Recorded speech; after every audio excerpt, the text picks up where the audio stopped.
What's up, you guys? My name is Jesus, and this is Seba. As you guys know, we're the hosts of the Business Kids podcast. Today, we're bringing to you a new series on Canadian business schools. The goal of this is to give you more insight and an honest review of the program from real students. Today, we'll be discussing and answering your questions about Western's AEO with Luca and Adi. So before we start, can you guys go with what average you got in with, like some of the extracurriculars you did, and like when you received your admission? Yeah, okay, I'll go first. So, hi, my name's Luca. I'm an economics major here at Western with AEO. So in grade 12, I applied, I believe, with a 96 average. I was the student council treasurer. I worked as a lifeguard for the town and Newmarket. And I also was the president of Model UN at my high school. And then I received my AEO, I believe it was the day before March break open house at Western, because I intended to visit Western, and just the day before I was lucky enough to get AEO, and that just made the visit a lot better. Yeah, so I applied with around a 92, 93 average, just because like I'm pursuing the dual degree in engineering, so engineering's my main focus. But I did my essays around, again, my time on student council. I was tech director, and I also had time on DECA, but my other essay was on my work experience being a guitar instructor. So those were my two. That's fair. Also, okay, the first thing we had, it doesn't really apply to you guys with like AEO and Ivy stuff, but it's about like specializations and stuff. So for you guys, you just get the HBA degree along with what you had, right? You can't specialize within Ivy, or can you? Once No. you just get the HBA, and then what you do depends on the electives you take and like what kind of recruiting you do.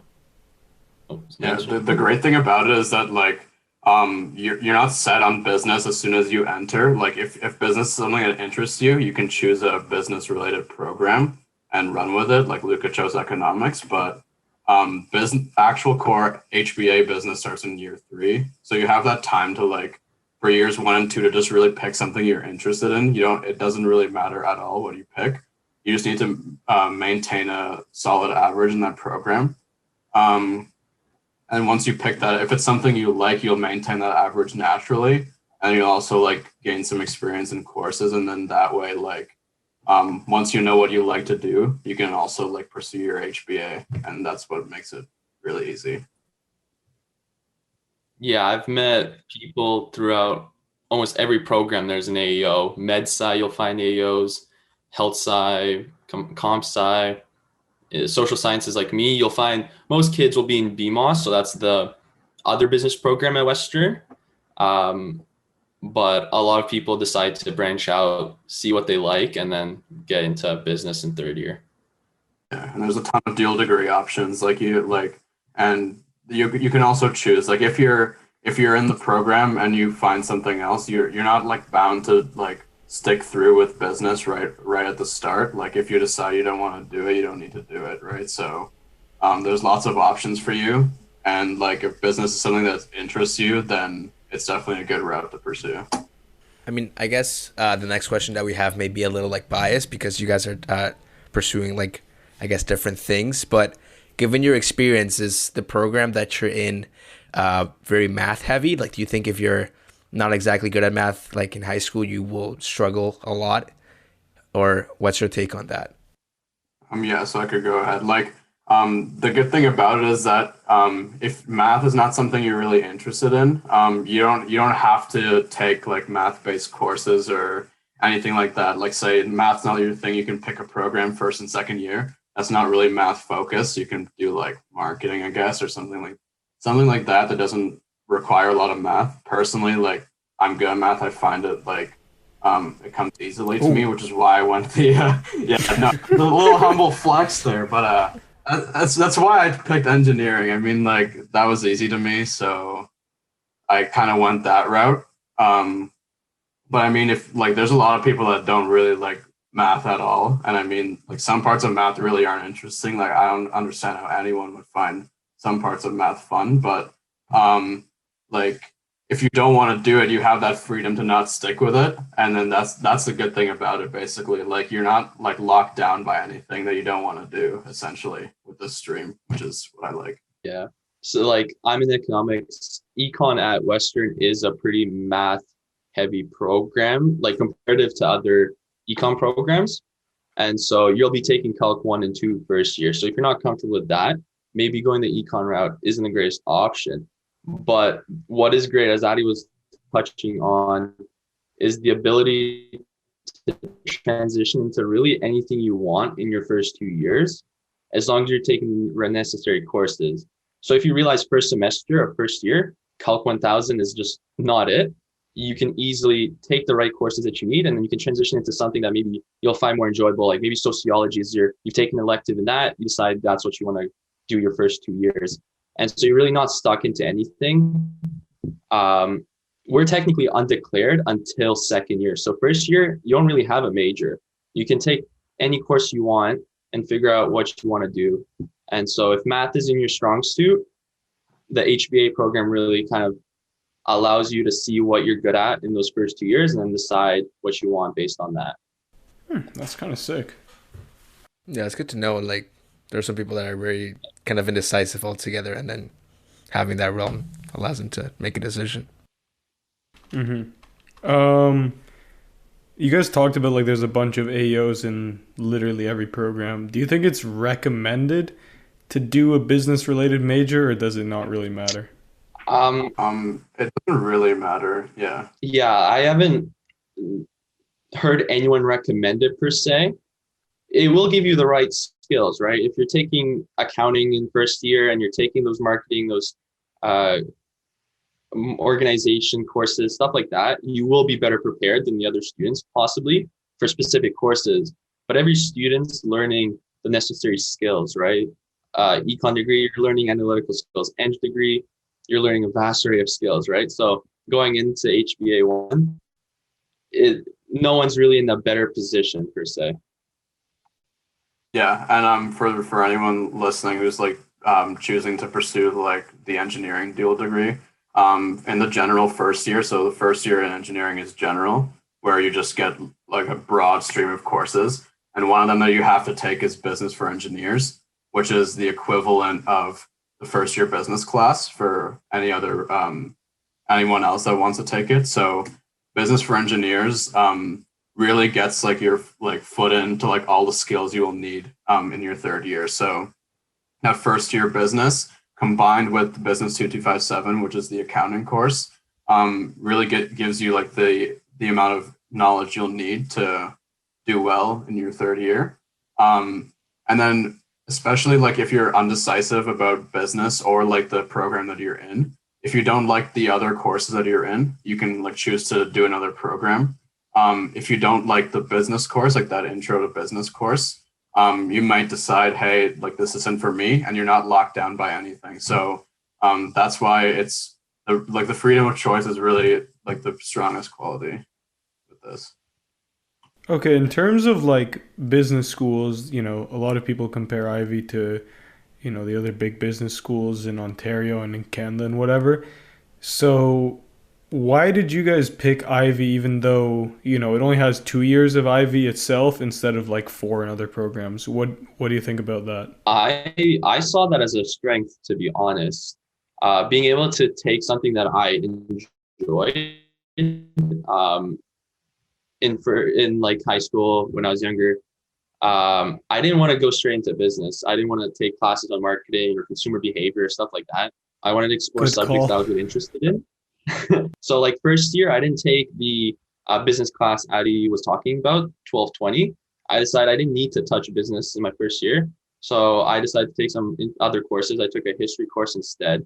And so I think that's like the biggest strength really is the ability to do what you want, learn what you like, learn what you're good at, and then move into business at the end of that. And then the amount of double degree options that you can have a engineering and a Ivey HBA degree in 5 years is just very attractive. And so I'm thinking of pursuing an economics double degree with Ivey, and that's just something that only Ivy really gives. Yeah, additionally for Ivy, like the fact that they can get it done in the third year and then the fifth year, they plan the courses so well that you're really getting everything, and you're not getting it all at once in your first year either. So like personally, like I chose it just because I wanted to pursue that engineering, and I didn't want to do all those business courses. Like some of those business courses really aren't interesting to me. Like for the first year business course we had to take, there was the marketing unit, and then there was one on engineering economics. Like the engineering economics one was pretty interesting. It was more math focused. The marketing one, not so much. I mean, I didn't really enjoy it at all. So being able to like not take all those business courses in your first year, regardless of what program you take when you enter Western, is really beneficial, because if you're not interested in something in one of the business courses, and that shouldn't deter you from wanting to pursue a business degree like at the end of it. So you should really pick what you're interested in, and this allows you to do that, and then that way you get an even balance. That's a fair point. I didn't really think of it like that, because like some people are like, oh yeah, you gotta take everything to know what you want to do, but then like some people just know. And it's also, it just adds to the character, I guess, of Ivy. So like right now in 2257, there's a huge feasibility project that we do in groups. And so you're able to take groups of people that are in like a computer science major, econ major, business major, eng major, across the board. And so everyone has their strengths and their weaknesses. And so as a team, you can build on those and figure out what works best in teams. And so I think that's from what I've heard from Ivy students, from what I've experienced in 2257. I think that's just a huge strength of Ivy. For people who don't know, what is 2257? Yeah, 2257 is the only prerequisite course for Ivy HBA. It's taken in second year. I think you have to take in this second year unless you have special permission. And it's an intro to accounting course, but it's kind of more than that. It's really a way to get to see how Ivy teaches, how the case study method works. And it's just like a good learning moment for every AEO student. Everyone has to take it. So it's kind of fun, a lot of work. I've never worked on a project more than the feasibility study. But yeah, it's a fun time. And you have to get a 70 in the class to get into Ivy. That's the bare minimum. Okay. Yeah.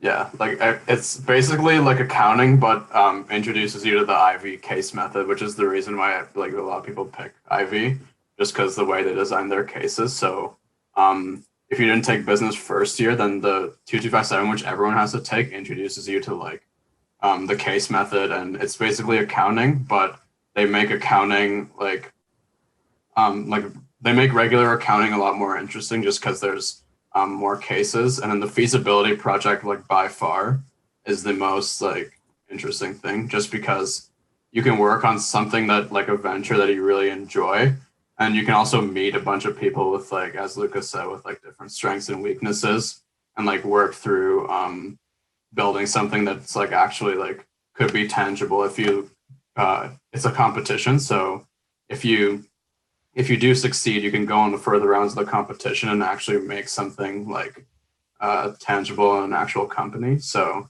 that's probably the most interesting part of the course. But yeah, that's 2257. Sure. Mm-hmm. How does the competition work? Like, do you like how are like the rounds split up, I guess? Yeah, so like one team from each section. So like this year there's 16 or 18 sections of 2257, just because there's a lot of people. But one group from each section makes it through. So I take the night class. So in my class there was, I believe, 9 groups. So one group from each section makes it through to the next round, and it's just round after round. And then the later rounds are you pitching your idea to actual people that are like perhaps like interested in it. So yeah, so I didn't make it through in my section. I don't know about Luca, but No, sir. I did not make it. Come on, boys. Yeah, but Nah, mine was a brick and mortar store, so not the most exciting business idea. What was the store? We sold candles in Kingston, Ontario. Yeah, so a little Yeah. nice. untapped market potential downtown Kingston. Yeah, not the most innovative, but we solve a problem. People are staying home more. People like candles. It's a growing industry. Man's pitching it. I'm not buying your candles, dog. And we were feasible. I did the numbers. I was in charge of our income statement, our cash flow, all that fun stuff. So I know the numbers work out. You make a really good pitch, sir, but I'm gonna say that I'm out. So Yes, that's it's all good, you know. tough. Tough. That is tough. All right. Now that we've talked about like the course and things like that, and you have to get like a 70 to go into Ivy, one question that people had a lot was how easy is it to achieve like an 80% average or like more in your first 2 years? Is it like something that you have to grind out, or I think that's really subjective and also Yeah, depends on your program and how interested you are in your sure. program. I know people getting 90s right now that have a 90 average over their first 2 years.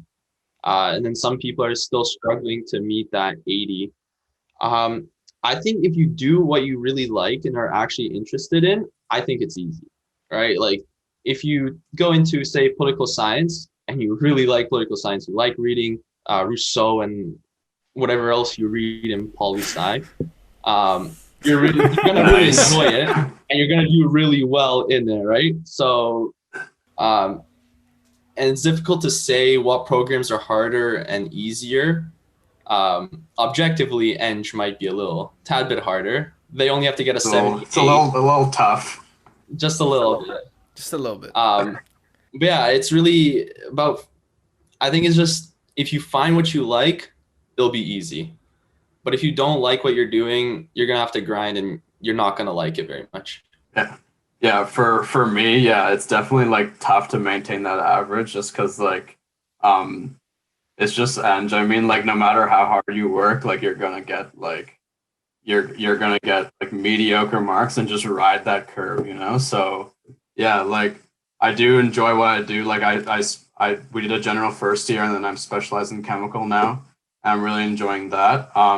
The only thing I would say, especially like in engineering or even med sci, health sci, where you have like a course load that involves like a lot of work in your other courses, like your discipline related courses. You want to make sure that you're like striking a good balance because business 2257 is a lot of work. And I don't want to say it's easy because not. But if you're willing to put the time in and you enjoy business, and you want to pursue further, you'll put that time in naturally and get where you want to get. But you also shouldn't let that deter from your discipline related courses because you need those to advance further. Because if you don't do well in those discipline related courses, you won't get into your fourth year, which is back to your discipline. So third year Ivy and fourth year you're back doing your disciplinary studies, like related studies.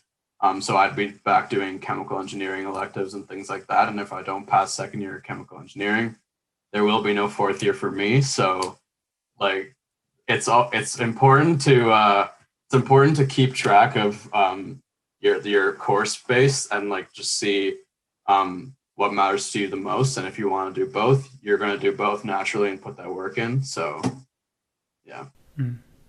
All right. Okay, like it obviously varies by what you're majoring in. For Ivy, do you guys know after people graduate, what's the main industries that people go into? Like Queens is usually consulting or so, or finance, Schulich's accounting. Like, what about you guys? Yeah, I actually just looked at the 2020 employment report that Ivy released, and it's by and far finance and consulting that Ivy grads are going into. And I think that's what Ivy's really best known for, really, is just their finance and consulting reach, the alumni networks and that. So it's not really a surprise, but um, that's what we like to do, I guess. Yeah. And with the dual degrees, if you're doing like a science degree or something like that, you could get placed at upper management at, you know, like Maple Leaf Foods, let's say, managing their plant design, infrastructure, that kind of thing. You could do like some of the bigger chemical companies, like for example, like chemical engineering, you could get placed at like Shell, BP, all those kinds of companies. So what's really cool about dual degree is that if you pick something like that, you can specialize in a certain company right out the gate, which is really nice because Ivy will allow you to build that network, and your like discipline studies will allow you to get the skills to get the job at that's where exactly where you want to go. So that's the great thing about it. Like, say you're more interested in science and pharma, for example, you could finish your Ivy degree, graduate. You could do an international co-op, let's say, like you could do it in California, you could do it at Gilead Sciences, for example. So like the opportunities are endless basically once you have that skill set. Yeah. So you're talking about like the giving you the right support and network. What are some of like the, I guess, services that Ivy provides or Western altogether provides when it comes to like career development? Is it solely from like Ivy itself, or like do they help you or you just kind of do it yourself, you know? Yeah, that's not one of the drawbacks of Ivy is that you don't get to access Ivy services until you're in Ivy. So your AEO doesn't matter in the slightest until you're actually in Ivy. So for example, I get no help from Ivy for getting a summer internship. There's no co-op program with econ either, so it's all up to me to find one. Western does have services, of course, and from what I've heard from friends, they're actually pretty good. I haven't had luck with them, sadly. There are plenty of job offerings on there, but Ivy itself doesn't help you until third year. But the thing is, when they do help you, they really help you. I know plenty of people just from Ivy, just Like straight away. yeah, straight away. Ivy has a bunch of them posted, and then most people are finding solid 30-year summer positions, and then hopefully full time after that. But yeah, your first 2 years, you're really pretty much on your own when it comes to finding summer jobs. But there's one of the great things is the club system at Western. A lot of clubs are really dedicated to teaching kids how to succeed in Ivy. So let's say Western Investment Club, they send out jobs to club members constantly, and they have networking events. They have their own speakers coming in, and they have educationals. Well, they'll teach you how to network, how to reach out to finance professionals and try to get those jobs.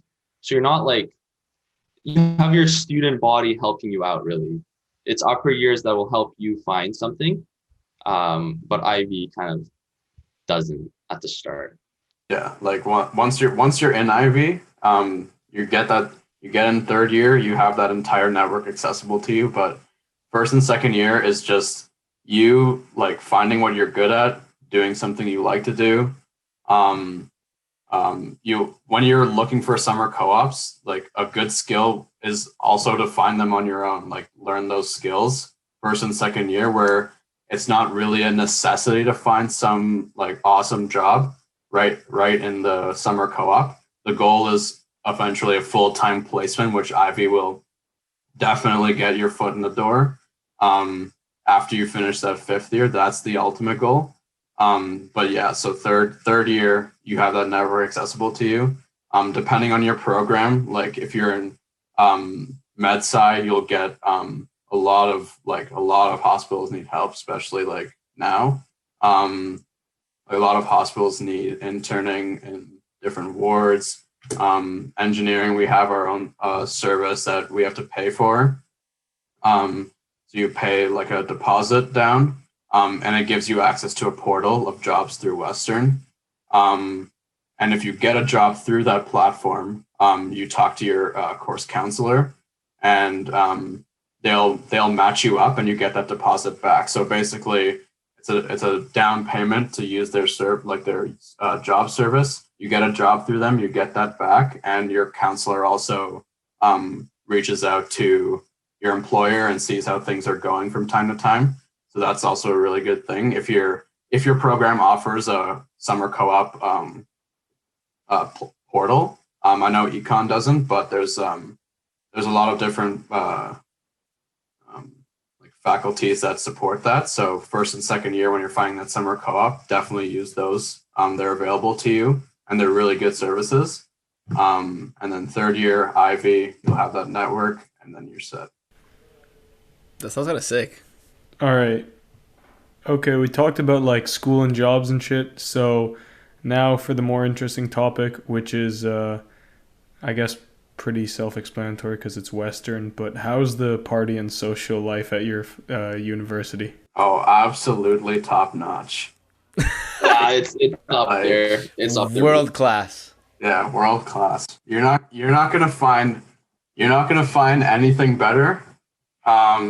Might be a little biased, but I mean we're up there. Yeah. We're up there. We compete. We compete. We have a good time. Yeah. We have a good time. Yeah, I mean, residents in first year, Western's mainly, most of the students stay on res. And so it's kind of mental when you fit 1,000 kids into a residence building, away from parents. Yeah. Lucas residence is called the zoo. So yeah. So I was lucky enough to get soggy in Maitland Hall, which is affectionately referred to as the zoo.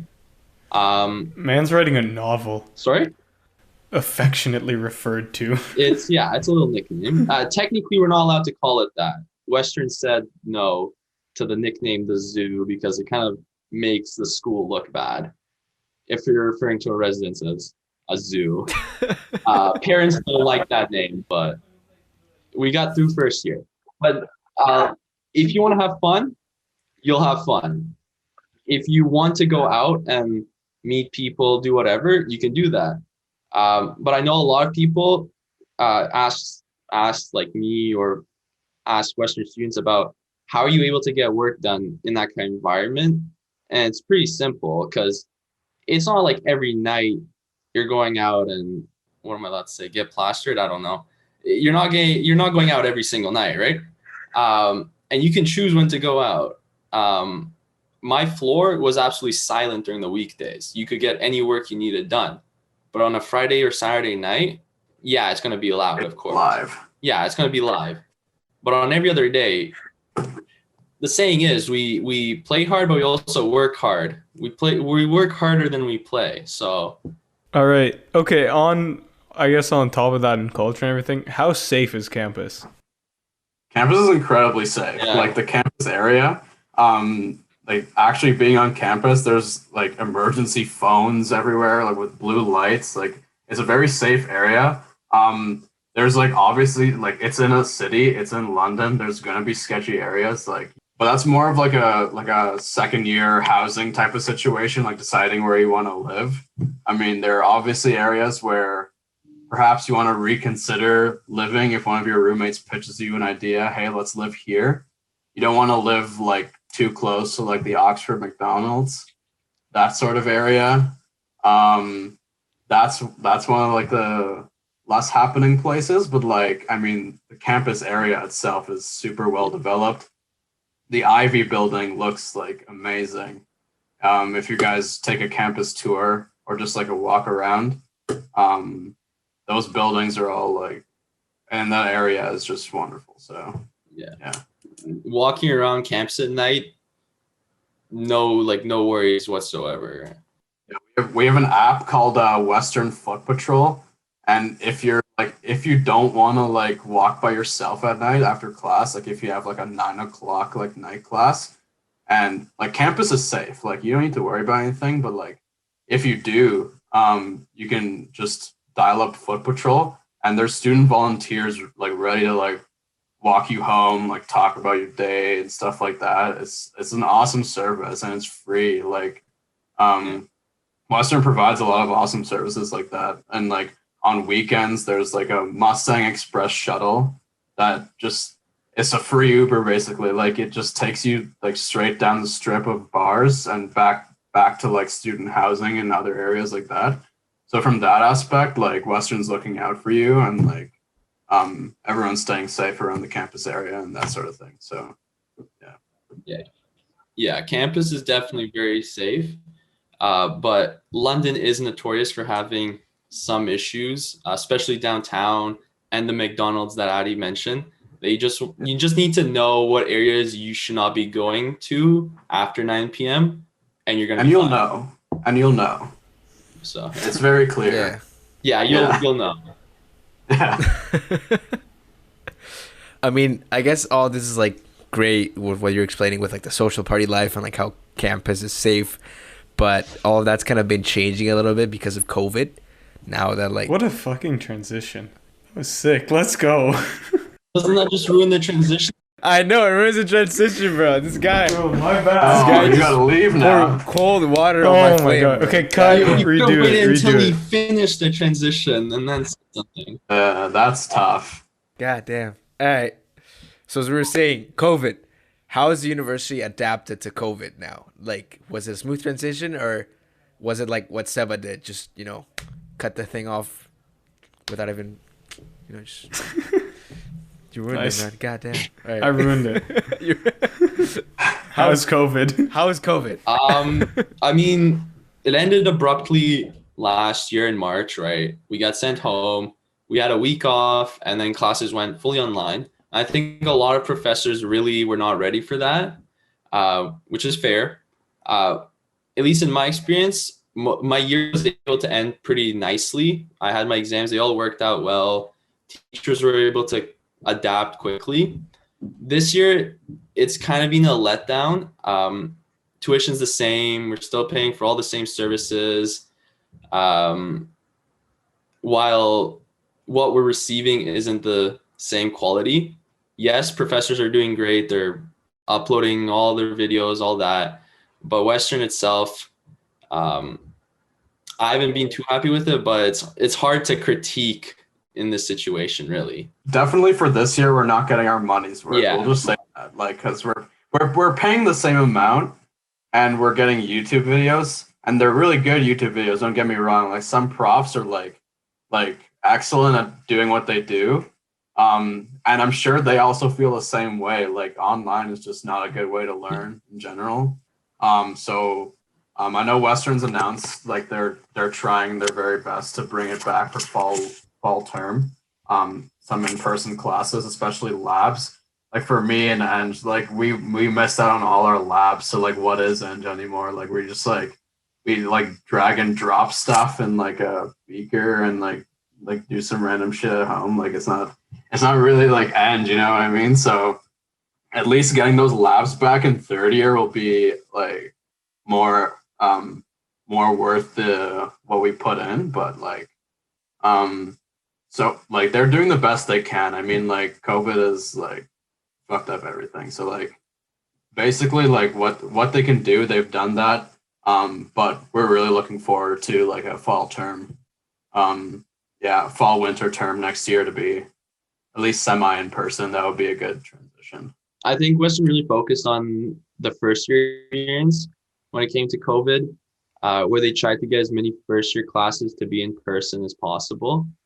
And I think they were able to do that. They were able to get a lot of like the first year econ courses, the math courses, so that these first years could actually get the university experience a bit in person, because it's really difficult to transition from high school to uni, and just transitioning to sitting behind a desk and watching videos may not be the best way to do that. So I'm happy that they were able to do that and get the first years some sort of exposure.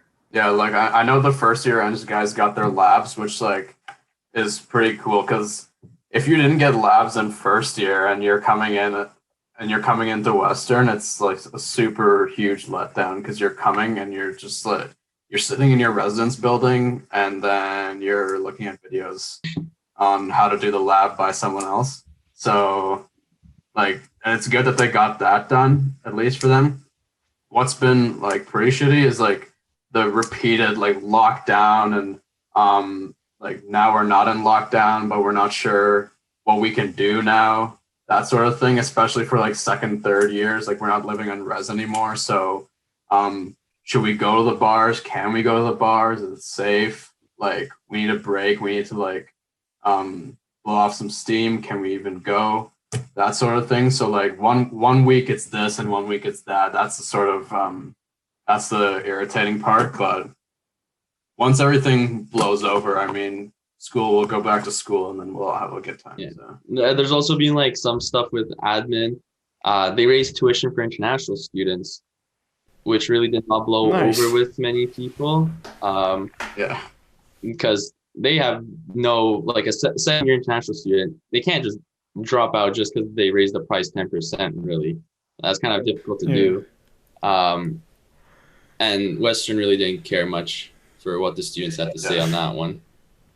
Yeah, they're making someone who can't even like legally, like you're not allowed to come here for school. They're making someone pay for the gym and like all this other stuff on campus, and it's like I'm not even there, like, and I can't even come there. I don't even have that opportunity, that's the shitty part. That's what really screwed them over.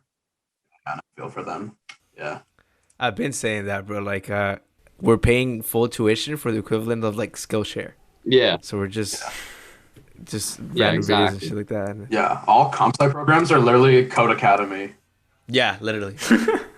What is your favorite and least favorite part of your experience so far?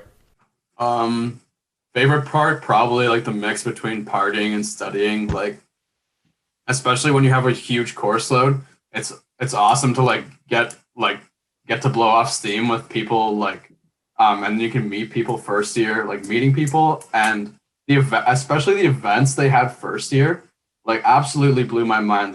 The amount of people that they like stars that they were able to get at our like homecoming and even O week events. Like they brought Killy here, like just cause they could.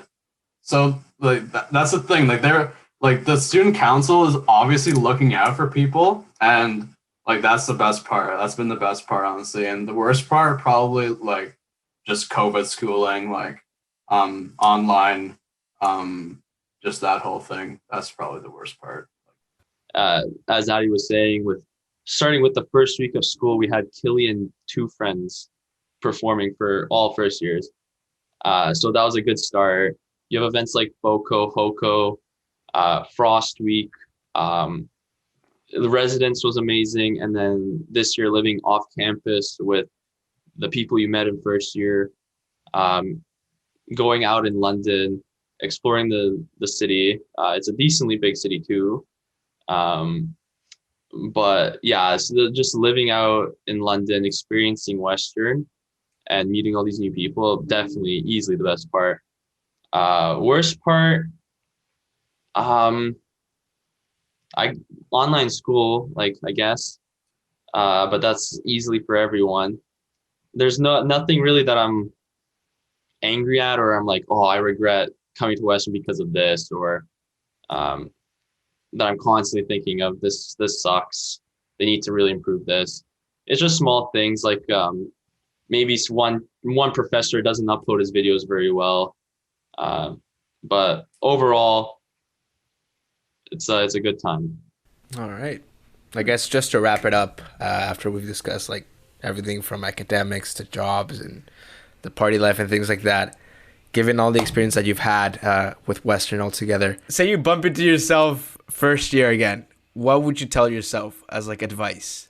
Study for your Calc 1000 midterm, bro.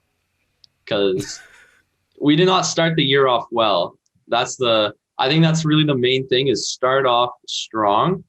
Because coming into uni, everyone with AEO, everyone at Schulich, everyone at whatever Rotman, they're high achievers, right? You're coming in there with above a 90 average on all these student councils, all these clubs. Some have job experience already, right? And so you might come in and think, hey, this is going to be light. This is going to be easy. I learned that the hard way with my first midterm. Other people don't learn it until second year maybe, or until they have 2257 and they haven't really worked yet. and then now they have to do readings every night. So it's just start strong, get into a rhythm of studying, keep up with your classes, and you're gonna be fine. I'd probably say like if I was myself first year, I'd say like meet as like many people as you can, because like honestly that first week when like everyone is just absolutely plastered, everyone is your friend, right? Like honestly, that's all I'm saying. Like literally, talk to anyone and you'll make lifelong friends. Those could be your roommates second year. Those could be someone that will offer you a job in the future. That could be someone you could help out. Like you never know. So like just like talk to everyone, like meet friends, and like take exam season seriously, like more seriously. Well, I did take it seriously, but like I should have grinded a little more at exam season, like right at that like beginning part. But yeah, just like exam season comes up really quick, especially if you have a lot at one time. Yeah, just stay on top of your stuff, find a good balance, and then you'll have a great time. Yeah. Just go with the This flow. guy, Just go with the Yeah. flow. this guy talked about like meeting friends like he met his wife already. He's like, yo, meet as many people as you want. You know, it's Who life knows? changing. Maybe I have met her. I don't He know could yet. have, bro. Yeah, maybe I he don't did, know bro. yet. Damn. Kind of want to go to Western. No now, telling, man. shit. All right. Yeah. And with that, I guess we conclude the episode. Thank you guys for being a part of the episode and just sharing your experience. And yeah, thank you. Thanks for having us. Thanks for having us. Thank you guys for coming on and giving your takes on the program. For the listeners, this is part of our 7-episode series about Canadian business programs. So if you guys want to learn more about some other schools, maybe you're making a decision for where to go for university, be sure to check those out for more info and more takes on the programs. And if you're interested in learning more about the world of business, maybe getting some life advice or just career advice or just checking out and listening to stories from really cool people, check out our podcast. We're on Instagram and Spotify and everywhere else, wherever you get your podcast, at the Business Kids Podcast. Thank you and have a good day.